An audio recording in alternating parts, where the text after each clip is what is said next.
Top quality और consistent performance के लिए सिर्फ सिल्वर पंप नाम याद रखना। સમાચારમાં હવે વાત અમદાવાદની કરીએ। પીજી સંચાલકો માટે મનપાએ બનાવેલી એસઓપી સામે વિરોધ। પીજી સંચાલકોએ મેયર અને કમિશનરને કરી રજૂઆત। શહેરમાં 12 લાખથી વધુ લોકો પીજીમાં રહેતા હોવાનો અંદાજ। કન્સ્ટ્રક્શન સાથે સંકળાયેલા નિયમો પીજીની એસઓપીમાં હોવાનો આક્ષેપ। એસઓપીમાં પીજી માટે બીયુ પોલીસ અને ફાયર એનઓસી જરૂરી। બિલ્ડરો જ પીજી ચલાવી શકે તેવી એસઓપી બનાવાઈ હોવાનો આરોપ। પીજી કાઉન્સિલ બનાવી ન્યુસન્સ અટકાવવા નિયમો બનાવવાની માંગ। કાઉન્સિલમાં પૂર્વ જજ પોલીસ અને પીજી સંચાલકોને રાખવાની માંગ। એસઓપીમાં દર્શાવેલી સોસાયટીની એનઓસી રદ કરવાની રજૂઆત। પાર્કિંગ અંગે સામાન્ય રહીશને લાગુ પડે તે જ નિયમો પીજી માટે લાગુ કરવાની માંગ।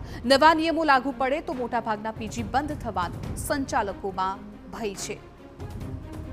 કન્સ્ટ્રક્શનને લગતા કાયદાઓ પીજીમાં લાદવામાં આવ્યા છે તો શું પીજીનો મેમ્બર જે છે એ પોતાની બિલ્ડિંગ કન્સ્ટ્રક્શન કરીને પછી પીજી ચલાવશે? જો 15, 20, 25 કરોડ રૂપિયાની બિલ્ડિંગ એની પાસે હોય તો એને પીજીનો ધંધો શા માટે કરવો પડે?